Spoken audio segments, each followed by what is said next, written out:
Hello শিক্ষার্থী বন্ধুরা, Phoenix বিশ্ববিদ্যালয়ে ভর্তি কোচিংয়ের ফাইন্যান্স ক্লাসে আরেকবার সবাইকে জানাই সাদর আমন্ত্রণ। বরাবরের মতো তোমাদের সাথে আছি আমি, ঢাকা বিশ্ববিদ্যালয়ের ফাইন্যান্স ডিপার্টমেন্টের শাফাত মাহিম। দেখতে দেখতে ফাইন্যান্সের 90% টপিক কভার করা হয়ে গেল। আজকে ফাইন্যান্স অংশের সর্বশেষ টপিক, এরপর থেকে শুরু হবে ব্যাংকিং আর ইন্স্যুরেন্সের টপিকগুলো। ফাইন্যান্সের লাস্ট চ্যাপ্টারটা যেটা তোমরা ইন্টারমিডিয়েটে পড়েছো, ঝুঁকি এবং আয়, সম্ভবত এটাই ছিল চ্যাপ্টারের নাম, রিস্ক অ্যান্ড রিটার্ন। চলো দেখি চ্যাপ্টারে কি আছে।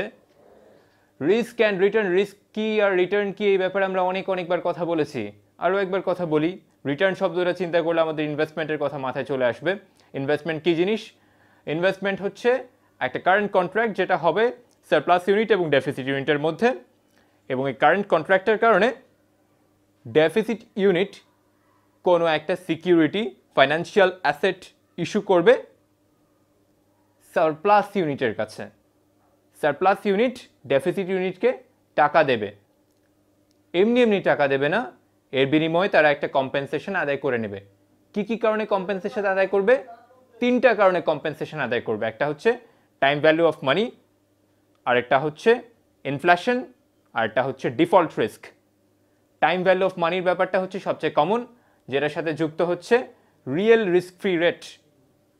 অর্থাৎ ধরে নেওয়া যাচ্ছে এরকম একটা পরিস্থিতি যেখানে কোনো ধরনের মুদ্রাস্ফীতি নেই, কোনো ধরনের ডিফল্ট রিস্ক নেই, সেক্ষেত্রে শুধুমাত্র রিয়েল রিস্ক ফ্রি রেটটাই ইন্টারেস্টের সাথে যুক্ত হয়। আর একটু স্পষ্টভাবে বললে, একজন বিনিয়োগকারী অর্থাৎ একজন সারপ্লাস ইউনিট একজন ডেফিসিট ইউনিটকে কেন টাকা দিবে? কারণ ভবিষ্যতে একটু বেশি পাওয়ার আশায়। মানুষ বর্তমানে ভোগ করতে চায় কেন? কারণ ভবিষ্যতে টাকার মূল্য আস্তে আস্তে কমতে থাকে। টাইম ভ্যালু অফ মানির কথা যদি আমি চিন্তা করি, বর্তমান মূল্য হ্রাস পাবে। তো যেহেতু ভবিষ্যতে আস্তে আস্তে টাকার বর্তমান মূল্যটা কমছে, তাই একটা pure rate of interest present ভ্যালুর সাথে যুক্ত করতে হয়, তারপর ফিউচার ভ্যালুটা ক্যালকুলেট করতে হয়। অর্থাৎ আমি ভবিষ্যতে একটু বেশি ভোগ করতে চাইব বর্তমানের চেয়ে, সেক্ষেত্রে আমি একমাত্র বিনিয়োগ করতে রাজি হব। এমনি বিনিয়োগ করতে রাজি হব না। আমি আজকে 1 লাখ টাকা পেলাম, 2 বছর পরেও 1 লাখ টাকা পেলাম, ধরে নিচ্ছি কোনো ইনফ্লেশন নেই, কোনো ডিফল্ট রিস্ক নেই, এরপরেও যদি 2 বছর পরে আবার 1 লাখ টাকা পাই, তাহলে আমার এখন 1 লাখ টাকা ভোগ করাই তো বেটার। কিন্তু আমি যদি 2 বছর পর ধরে নিই আমি 1,05,000 টাকা পাবো, তখন আমার মনে হচ্ছে না, 2 বছর পরে আমি ভোগ করতে পারি অ্যামাউন্টটা, যেহেতু আমি একটু বেশি পাচ্ছি। এই যে 5,000 টাকা আমি বেশি পেলাম, এই 5,000 টাকাটা বেশি পেলাম রিয়েল রিস্ক ফ্রি রেটের কারণে। রিয়েল রিস্ক ফ্রি রেটটা শুধুমাত্র একটা সিকিউরিটির সাথে যুক্ত হয় যখন সিকিউরিটিটা কোনো ডিফল্ট রিস্ক থাকে না এবং কোনো ইনফ্লেশনের সম্ভাবনাও থাকে না। এরকম সিকিউরিটি খুব কম, যেমন ট্রেজারি বিলটা এই জাতীয় একটা সিকিউরিটি হতে পারে। সচরাচর ট্রেজারি বিলের মেয়াদ খুব কম হয়, এই জন্য সেক্ষেত্রে এটা যেহেতু সরকার যেহেতু ট্রেজারি বিলটা ইস্যু করে, সেহেতু এখানে ডিফল্ট হওয়ার কোনো প্রশ্নই আসে না, সরকার দায় পরিশোধ করতে পারে। আর ইনফ্লেশন যেহেতু অল্প সময়ের মধ্যে হয়, তাই ধরে নেওয়া হয় যে ইনফ্লেশনও হওয়ার তেমন কোনো সম্ভাবনা নেই। রিয়েল রিস্ক ফ্রি রেটটা শুধুমাত্র ট্রেজারি বিল জাতীয় সিকিউরিটি যেগুলো সরকার ইস্যু করে, সেইগুলোর ক্ষেত্রে এটা প্রযোজ্য হয়। তো যাই হোক, real risk free rate, inflation rate আর ডিফল্ট রিস্ক, এই তিনটার কথা যখন বললাম, এর সাথে একটা বিষয় চলে আসলো, সেটা হচ্ছে রিকোয়ার্ড রেট অফ রিটার্ন।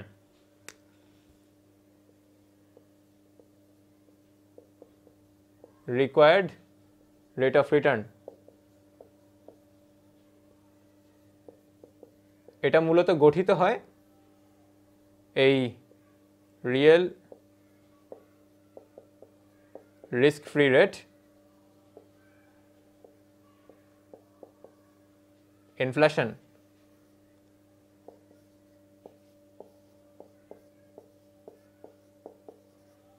আর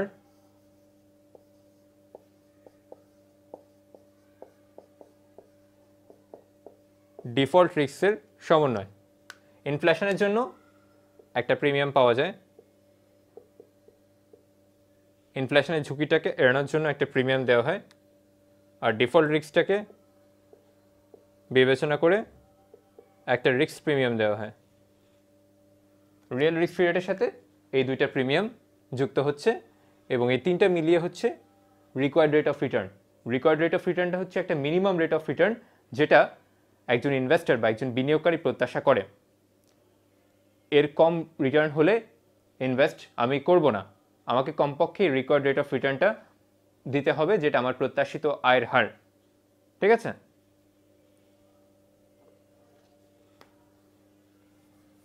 এখন রিস্ক এবং রিটার্ন আমরা কিভাবে ক্যালকুলেট করি। প্রথমে আসো রিটার্ন আমরা কিভাবে ক্যালকুলেশন করি। রিটার্নের কথা চিন্তা করলে দুই ধরনের রিটার্নের কথা আমাদের মাথায় আসবে, হিস্টোরিক্যাল রিটার্ন আর একটা হচ্ছে expected return. Historical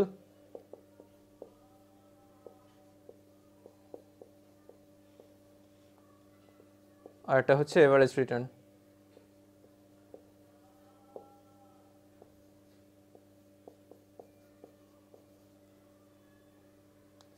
sorry, average return হবে না, এখানে হবে expected return.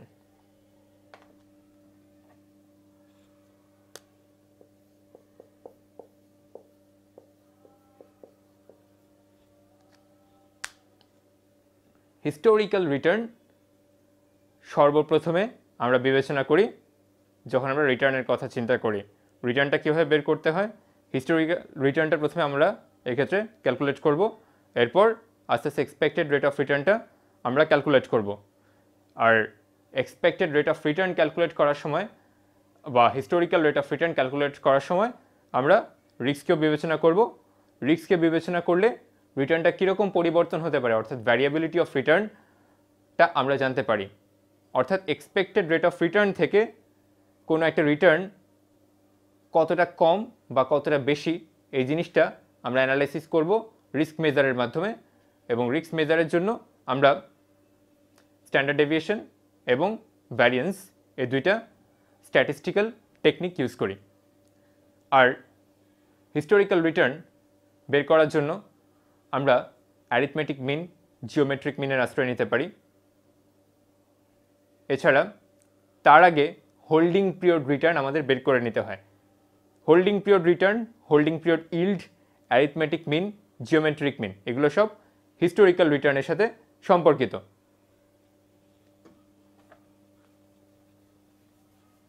Holding period yield আর হোল্ডিং পিরিয়ড রিটার্ন জিনিসটা কি? হোল্ডিং পিরিয়ড যে সময়টায় ইনভেস্টমেন্টটা আমি হোল্ড করে রাখছি, অর্থাৎ আমার কাছে ইনভেস্টমেন্টের যে সিকিউরিটিটা একটা নির্দিষ্ট সময় ধরে আছে, ওই সময়টাই হচ্ছে আমার জন্য holding period. Holding period return, holding period রিটার্নটা কি? এন্ডিং ভ্যালু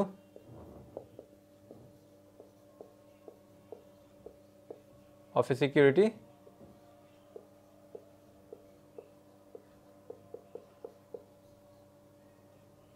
যেটা সিকিউরিটির প্রাইস বাড়া কমার মাধ্যমে এবং এটার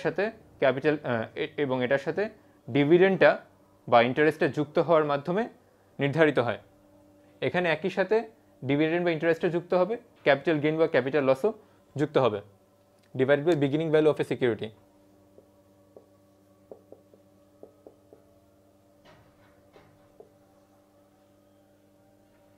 সরি,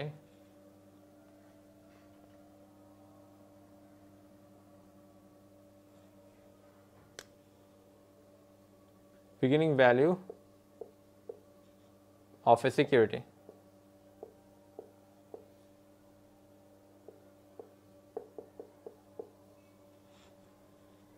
তাহলে আমরা পাবো holding period return. Holding period return যদি আমরা 1 বছরের বের করতে চাই তাহলে holding period return to be power 1/n এটা হবে সূত্র। 1 বছরের হোল্ডিং পিরিয়ড রিটার্ন যদি আমরা বের করতে চাই, আর হোল্ডিং পিরিয়ড ইল্ড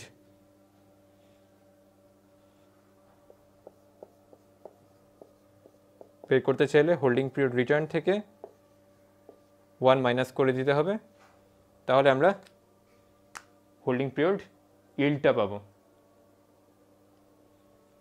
ঠিক আছে?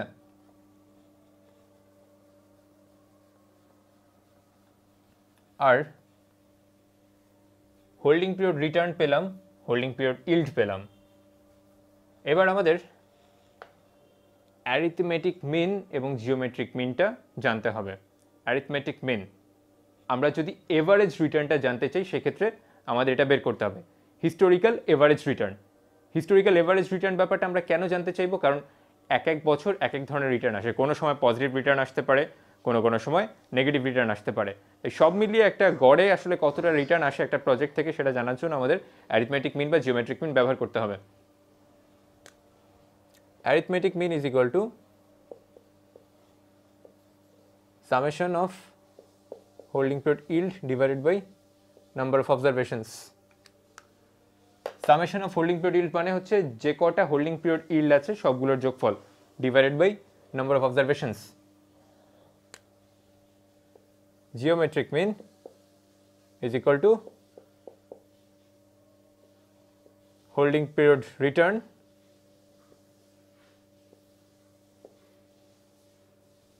Two the power 1 by n minus 1। যে কোনো শর্ট টার্ম প্রজেক্টের জন্য অ্যারিথমেটিক মিনটা ভালো, আর লং টার্ম প্রজেক্টের জন্য হোল্ডিং পিরিয়ড, যে কোনো লং টার্ম প্রজেক্টের জন্য জিওমেট্রিক মিনটা ভালো। আর যদি এক্সপেক্টেড রিটার্নটা একই হারে আসতে থাকে বছরে বছরে, সেক্ষেত্রে অ্যারিথমেটিক মিনের ভ্যালু যেটা হয় জিওমেট্রিক মিনের ভ্যালু তাই হয়। অর্থাৎ সবসময় এক্সপেক্টেড রিটার্ন এক থাকলে arithmetic mean is equal to geometric mean হয়। কিন্তু যদি এই রিটার্নটা আলাদা হয় সেক্ষেত্রে অ্যারিথমেটিক মিনের ভ্যালু বেশি হয়, জিওমেট্রিক মিনের ভ্যালু কম হয়। এবং লং রান সিকিউরিটি বা লং টার্ম সিকিউরিটি যদি আমি ভ্যালুয়েশন করতে চাই সেক্ষেত্রে আমার জিওমেট্রিক মিনটা আদর্শ। সেক্ষেত্রে অ্যারিথমেটিক মিনটা অনেক সময় ভালো ফিডব্যাক নাও দিতে পারে। এটুকু জেনে রাখাই যথেষ্ট।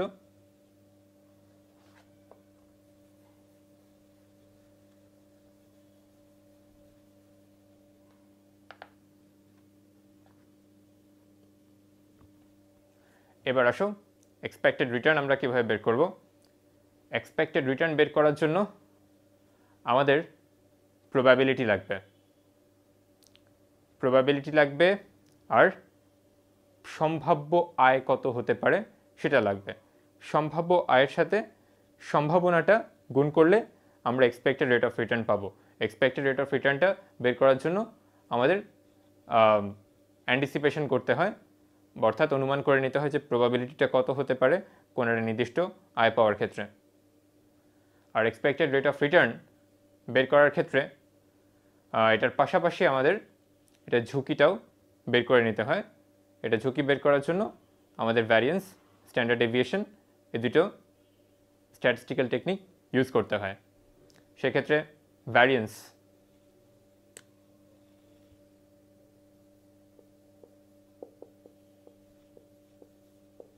বলতে বোঝাচ্ছে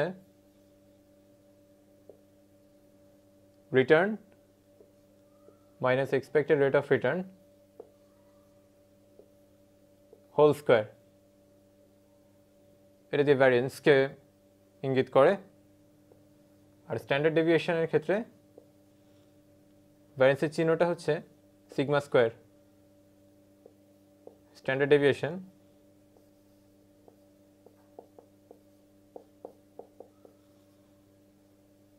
ঝুঁকির পরিমাপটা হয় সিগমা দিয়ে।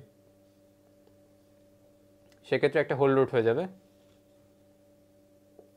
Return minus expected rate of return.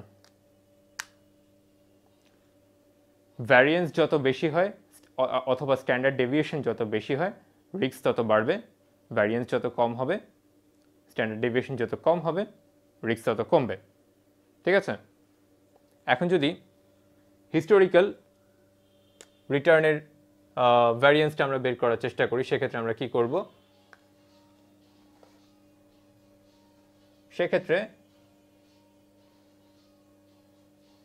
হিস্টোরিক্যালের ক্ষেত্রে holding period return minus expected holding period return divided by n, number of observations. Holding period return minus expected holding period return whole square divided by number of observations. তাহলে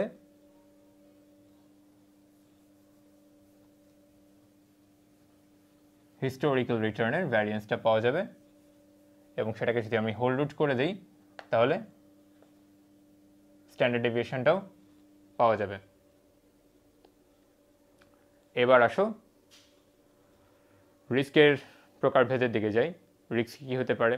risk হতে পারে systematic risk, হতে পারে আনসিস্টেম্যাটিক risk হতে পারে। Systematic রিস্কটাকে বেটা দিয়ে express করা হয়। বেটার মান হচ্ছে 1। সরকারি সিকিউরিটিতে কোনো ঝুঁকি নেই, এটা হচ্ছে ঝুঁকিমুক্ত আয়ের হার, সেক্ষেত্রে বেটা হবে 0। আর প্রবাবিলিটি রেঞ্জ হচ্ছে 0 থেকে 1 পর্যন্ত। যদি আর আমি আবার রিস্কে ফিরে আসছি, মাঝখান থেকে হঠাৎ করে প্রবাবিলিটিতে ঢুকে গিয়েছিলাম, যাই হোক দুঃখিত। আনসিস্টেম্যাটিক রিস্ক আর সিস্টেম্যাটিক রিস্ক। সিস্টেম্যাটিক রিস্কটাকে অ্যাভয়েড করা যায় না, অর্থাৎ কোনো একটা দেশে যদি ইনফ্লেশন হয় সেটাকে চাইলেই কোনো প্রতিষ্ঠান অ্যাভয়েড করতে পারবে না, সেটা সাফারার সবাই হবে। সিস্টেম্যাটিক রিস্কে সাফারার সবাই হয়। আর সরকারি সিকিউরিটির বেটার কথা বলছিলাম, ওটা 0 হবে। আর মুদ্রাস্ফীতি হোক সেটা, কিংবা সেটা হোক রিসেশন, সেটা হোক কোনো ধরনের প্রাকৃতিক দুর্যোগ, সেটার কারণে কম বেশি সবাই সাফারার হবে। এই রিস্কটাকে অ্যাভয়েড করা যাবে না। এটা হচ্ছে সিস্টেম্যাটিক রিস্কের। আনসিস্টেম্যাটিক রিস্কের আরেক নাম হচ্ছে কোম্পানি রিস্ক। আর টোটাল রিস্ক বের করতে গেলে সিস্টেম্যাটিক রিস্কের সাথে যোগ করতে হবে আনসিস্টেম্যাটিক রিস্ক বা কোম্পানি রিস্ক। কোম্পানি রিস্ক বা আনসিস্টেম্যাটিক রিস্ককে এটাকে আসলে অ্যাভয়েড করা যাবে, এটাকে মিনিমাইজ করা সম্ভব। অ্যাজ অ্যান এক্সাম্পল, কোনো একটা শ্রমিকের যদি অদক্ষতা বেশি হয় তাহলে সেই শ্রমিকটা পর্যাপ্ত উৎপাদন করতে পারবে না, সেক্ষেত্রে শ্রমিকটার স্কিল বাড়ানোর জন্য তাকে ট্রেনিং দেওয়ার ব্যবস্থা করতে হবে। আর যদি কোথাও কোনো একটা প্রতিষ্ঠানে কোনো একটা মেশিনের সমস্যা হয়, তখন সে মেশিনটাকে রিপেয়ার করে সে মেশিনের উৎপাদন ক্ষমতা এভাবে বাড়ানো সম্ভব। অর্থাৎ কোনো একটা ইফেক্টিভ মেজার নিয়ে, কোনো একটা ইফেক্টিভ স্টেপ নিয়ে আনসিস্টেম্যাটিক রিস্কটাকে হ্রাস করা সম্ভব, কিংবা এটাকে এড়িয়ে যাওয়া সম্ভব। আরেকটা রিস্ক হতে পারে, সেটা হচ্ছে ব্যবসায় ঝুঁকি বা বিজনেস রিস্ক। বিজনেস রিস্কের সাথে ক্যাশ ফ্লোটা ইনভলভড। কোনো একটা প্রতিষ্ঠানের ক্যাশ ফ্লো বাড়া কমার সাথে যে ঝুঁকিটা সম্পর্কিত, সেটা হচ্ছে বিজনেস রিস্ক। হঠাৎ করে প্রতিষ্ঠানের আয় বেড়ে যেতে পারে, আবার হঠাৎ করে কোনো একটা কারণে প্রতিষ্ঠানের আয় কমে যেতে পারে। অর্থাৎ এমন একটা প্রজেক্ট নেওয়া হলো যে প্রজেক্টে ক্যাশ ফ্লো কখনো বেশি হচ্ছে, কখনো কম হচ্ছে। এই কারণে সে প্রজেক্টে বিজনেস রিস্কটা থাকলো, অর্থাৎ কখনো আমি পজিটিভ ক্যাশ ফ্লো পাচ্ছি, কখনো নেগেটিভ ক্যাশ ফ্লো পাচ্ছি, কখনো আমার সেলস বেশি হচ্ছে, কখনো আমার সেলস কম হচ্ছে। এটা আসলে হতে পারে সেটা কোনো এয়ারলাইন্সের বিজনেসের ক্ষেত্রে এই ধরনের ঝুঁকিটা থাকতে পারে, অটোমোবাইলের বিজনেসের ক্ষেত্রে এই ধরনের ঝুঁকিটা থাকতে পারে। কিন্তু আবার যদি সেটা সার্ভিস ইন্ডাস্ট্রি হয়, সেক্ষেত্রে আবার বিজনেস রিস্কটা একটু কম থাকে, কারণ সেক্ষেত্রে একটা নিয়মিতভাবে আমি একটা নির্দিষ্ট রেঞ্জে ক্যাশ ফ্লো আমরা পাচ্ছি, জেনারেট করা সম্ভব হচ্ছে প্রজেক্ট থেকে বা বিজনেস থেকে।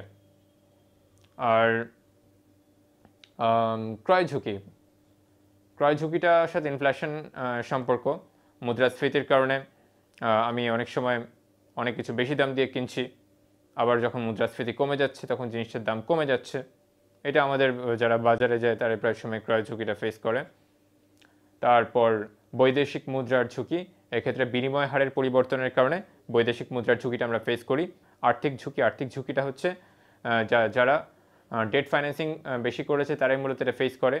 একটা ফার্মের ডেট ইকুইটি রেশিও যদি বেশি হয় তাহলে সেই ফার্মের লেভারেজ রিস্কটা বেশি হয়, আর লেভারেজ রিস্ক বেশি হলে ডিফল্ট হয়ে যাওয়ার সম্ভাবনা থাকে, অর্থাৎ দেউলিয়া হওয়ার ঝুঁকিটা বেড়ে যায় যদি ডিফল্ট রিস্ক বেশি থাকে বা লেভারেজ রিস্ক বেশি থাকে।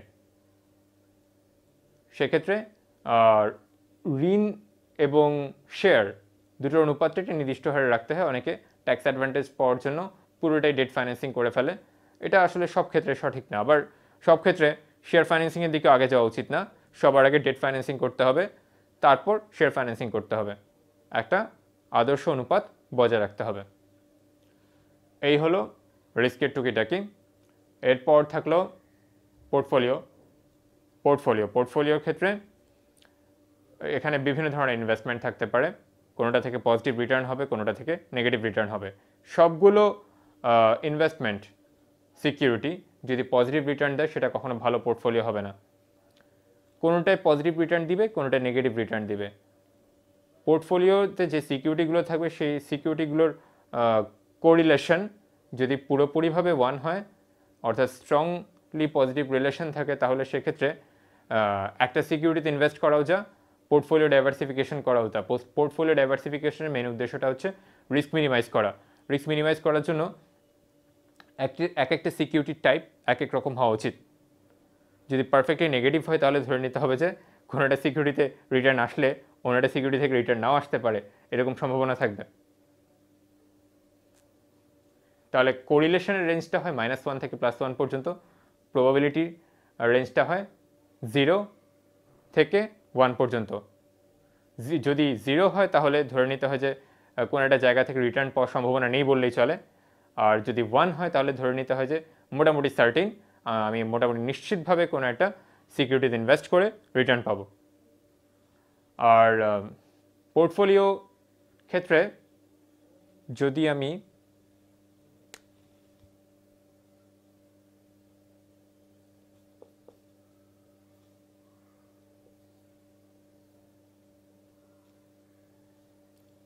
প্রত্যাশিত আয়ের হারটা বের করার চেষ্টা করি তাহলে আমার ওয়েটকে রিটার্ন দিয়ে গুণ করতে হবে। Expected return from portfolio is equal to weight into possible return. ওয়েটটা কীভাবে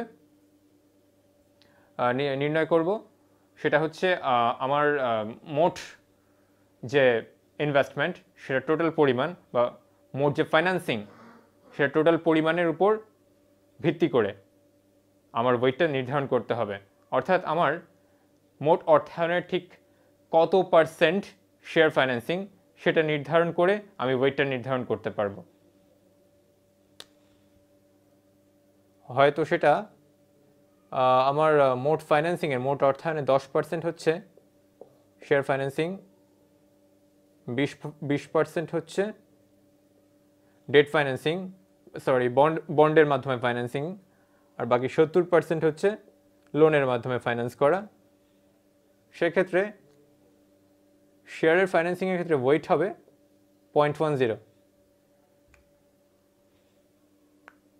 আর পসিবল রেট অফ রিটার্নটা আমার বের করতে হবে যে ডিভিডেন্ডটা আমি কত পাচ্ছি, সেটা দিয়ে আমি পসিবল রেট অফ রিটার্নটা বের করতে পারবো।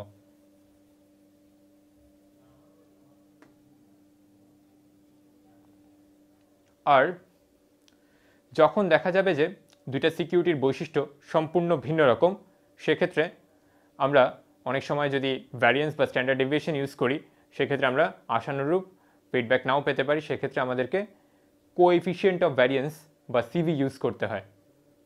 Coefficient of variance, standard deviation of return divided by expected return of a security. Standard deviation of investment divided by expected return from an investment is equal to coefficient of variance. সেক্ষেত্রে ধরো standard deviation এবং ভ্যারিয়েন্সের মধ্যে আমরা বের করতে পারলাম না কোনো একটা সিকিউরিটি রিটার্ন যথাযথভাবে, কারণ দুইটা ইনভেস্টমেন্টের বৈশিষ্ট্য আলাদা এবং সেখান থেকে রিটার্ন আসার ব্যবধানটা অনেক বেশি। হয়তো কোনোটায় 5% রিটার্ন আসছে, কোনোটায় 15% রিটার্ন আসছে। সেক্ষেত্রে আমরা সিভি অ্যানালাইসিস করব। সিভি অ্যানালাইসিস করে যেটা সিভিটা কম সেটা কম ঝুঁকিপূর্ণ, যেটা সিভিটা বেশি সেটা বেশি ঝুঁকিপূর্ণ। সেক্ষেত্রে আর স্ট্যান্ডার্ড ডেভিয়েশন কী বলছে সেটা দেখার প্রয়োজন নেই। সেক্ষেত্রে যদি যেটার সিভি কম সেটার স্ট্যান্ডার্ড ডেভিয়েশন বেশিও হয়, সেক্ষেত্রে স্ট্যান্ডার্ড ডেভিয়েশনটাকে আমি অ্যাভয়েড করব। সেক্ষেত্রে সিভি যেটা বলছে, কোএফিশিয়েন্ট অফ ভ্যারিয়েন্স যেটা বলছে, আমি সেটাই দেখব।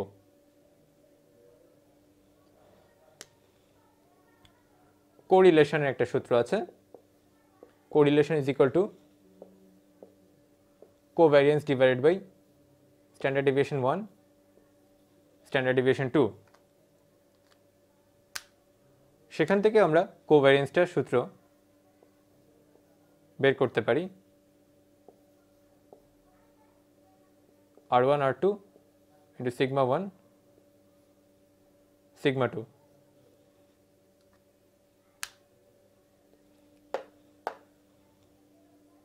এটা আসার সম্ভাবনা একটু কম। এই চ্যাপ্টারের একটা গুরুত্বপূর্ণ জিনিস যেটা বাকি রয়ে গেছে সেটা হচ্ছে capital asset pricing model.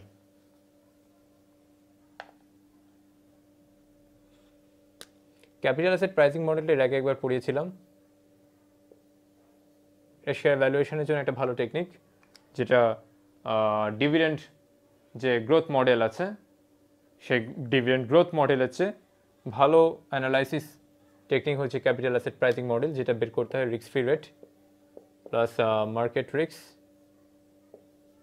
Minus risk free rate into বেটা দিয়ে ঝুঁকিকে পরিমাপ করা যায়। বেটার আদর্শ মান হচ্ছে 1। এই ক্ষেত্রে রিস্ক